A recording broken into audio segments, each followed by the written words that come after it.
సదాశివసమారంభాం వ్యాసశంకరమధ్యమాం అస్మదాచార్యపర్యంతాం వందే గురుపరంపరాం.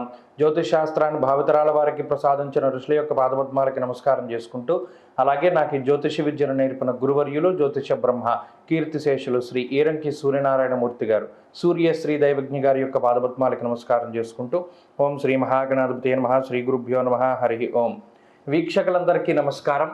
మే నెల 5వ తారీఖు లగాయతు మే 11వ తారీఖు వరకు ఉండేటువంటి గ్రహగతుల ఆధారంగా ద్వాదశ రాశుల వారికి ఈ వారం ఏ విధమైనటువంటి శుభాశుభ ఫలితాలు కలగబోతూ ఉన్నాయో ఈ కార్యక్రమం ద్వారా తెలుసుకుందాం. అందులో భాగంగా ఈ వారం ఉండేటువంటి గ్రహగతులను గమనిద్దాం.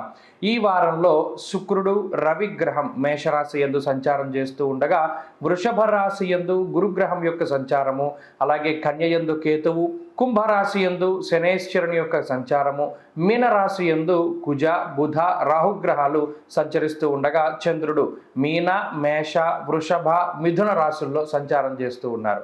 ఇటువంటి పరిస్థితుల్లో ద్వాదశ రాశుల వారికి ఏ విధమైనటువంటి ఫలితాలు కలగబోతుందో తెలుసుకుందాం. అందులో భాగంగా మొదటిది మేషరాశి. మేషరాశి వారికి ఈ వారం సాధారణమైనటువంటి గ్రహస్థితి గోచరిస్తూ ఉన్నది. ఈ రాశి వారికి 2వ స్థానమందు గురుగ్రహం, అలాగే జన్మ రాశి యందు సంచారం చేస్తూ ఉన్నటువంటి శుక్రగ్రహం, లాభస్థానమందు శనేశ్వరుడు చంద్రుడు వెరసి 4 గ్రహాల తాలూకు శుభ ఫలితాలు ఈ వారంలో కనబడుతూ ఉన్నాయి. ప్రత్యేకించి జన్మ రాశి యందు ఉన్నటువంటి రవి గ్రహం ఈ వారంతో ఆ జన్మరవి యొక్క దోషం తొలగిపోతుంది కాబట్టి ఆ ప్రభావమే కొంత ఇబ్బంది పెడుతూ ఉన్నట్టు కనబడుతూ ఉన్నది. ప్రత్యేకించి కాలాతిక్రమ భోజన అన్నారు శాస్త్రమందు, అనగా ఈ వారంలో ప్రత్యేకించి మేషరాశి వారు కాలాన్ని అతిక్రమించి భోజనం చేస్తూ ఉండడము, అలాగే కొంత ప్రయాసలు ఎక్కువగా ఉంటూ ఉండడము, కొంత శరీరం అలసిపోతూ ఉండడము, అలాగే కొంత స్థాన చలనము అనగా దూర ప్రాంత సంచారము, ఉద్యోగరీత్యా వ్యాపార రీత్యా వేరే ప్రాంతానికి వెళ్ళవలసి వస్తూ ఉండడం లాంటి విషయాల్ని ఈ వారంలో చూడవచ్చును. అంతేకాక కొంత ఖర్చు అధికంగా ఉంటుంది.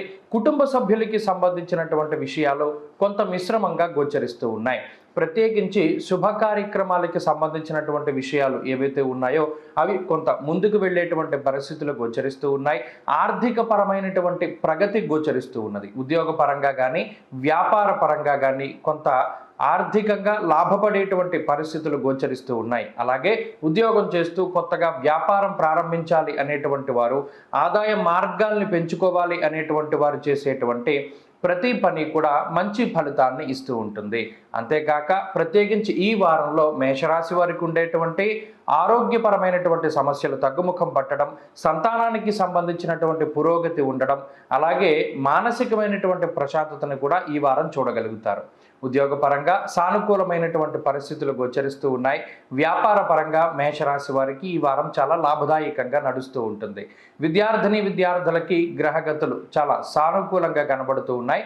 ప్రత్యేకించి ఆరోగ్యం పట్ల శ్రద్ధ పెట్టుకోగలిగితే, జన్మ రవి వ్యయ రాహు కుజుల యొక్క దోషాన్ని గనక కొంత దాటగలిగితే ఏకాగ్రత ఏర్పడుతూ ఉంటుంది. అలాగే స్త్రీలకు ప్రత్యేకించి ఈ గ్రహస్థితి మానసికమైనటువంటి చిన్నపాటి సమస్యల్ని సూచిస్తూ ఉన్నది. ప్రత్యేకించి కొంత శరీరపు అలసట, అలాగే అనారోగ్యపరమైనటువంటి విషయాల పట్ల స్త్రీలు ప్రత్యేకించి జాగ్రత్త వహించాలి. మేషరాశి వారు ఈ వారం మరింత అనుకూలమైనటువంటి ఫలితాలని సాధించడానికై లక్ష్మీ నరసింహస్వామి వారి యొక్క ఆరాధన చేస్తూ ఉండడం చెప్పదగినటువంటి సూచన. లక్ష్మీ నృసింహ కరావలంబ స్తోత్ర పారాయణం లేదా శ్రవణం శుభ ఫలితాన్ని ఇస్తుంది. ఈ వారంలో కలిసొచ్చేటువంటి రోజు గురువారంగా చెప్పవచ్చును. అదృష్ట సంఖ్య 4, అదృష్ట వర్ణము పసుపు. తదుపరి వృషభ రాశి.